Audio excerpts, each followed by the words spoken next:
સુરતનો અડાજણ વિસ્તાર કે જ્યાં એસએમસી આવાસમાં સ્લેબનું પોપડું ધરાશાયી થતા લોકો ભયના ઓથાર હેઠળ જીવી રહ્યા છે। મોડી રાત્રે બિલ્ડિંગ નંબર 1 અને 19માં ફ્લેટમાં સ્લેબનું પોપડું પડી ગયું। મહિલા રસોઈ બનાવી રહી હતી, દરમિયાન અચાનક ધડાકાભેર સીલિંગ તૂટી પડતા ઘરનો મોટાભાગનો સામાન તૂટી ગયો।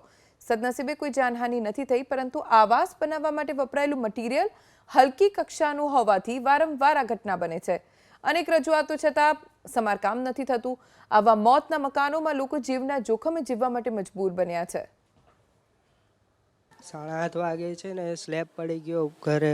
મેં સૂઈલો હતો ને મારી મમ્મી રસોડા પાસે હતી ને મારા પપ્પા નાવા ગયા હતા, ત્યારે ઉપરથી સ્લેબ પડ્યો, મેં તરત ઉઠી ગયો 7:30 વાગે સવારે।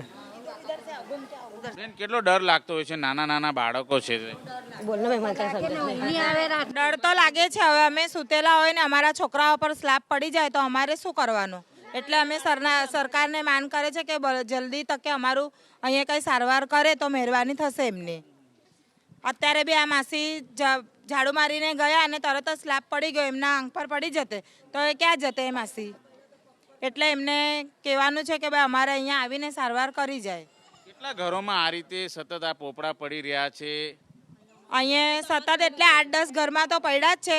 બાજુની બિલ્ડિંગમાં બી સ્લેબ પડી ગયો, ચોથા માળ પર, પહેલા માળ પર બી પડી ગયો, બાજુનો સ્લેબ બી પડી ગયો, આગળના સ્લેબ બી પડી ગયો, અને એક કાકાના પગ પર સૂતેલા હતા ને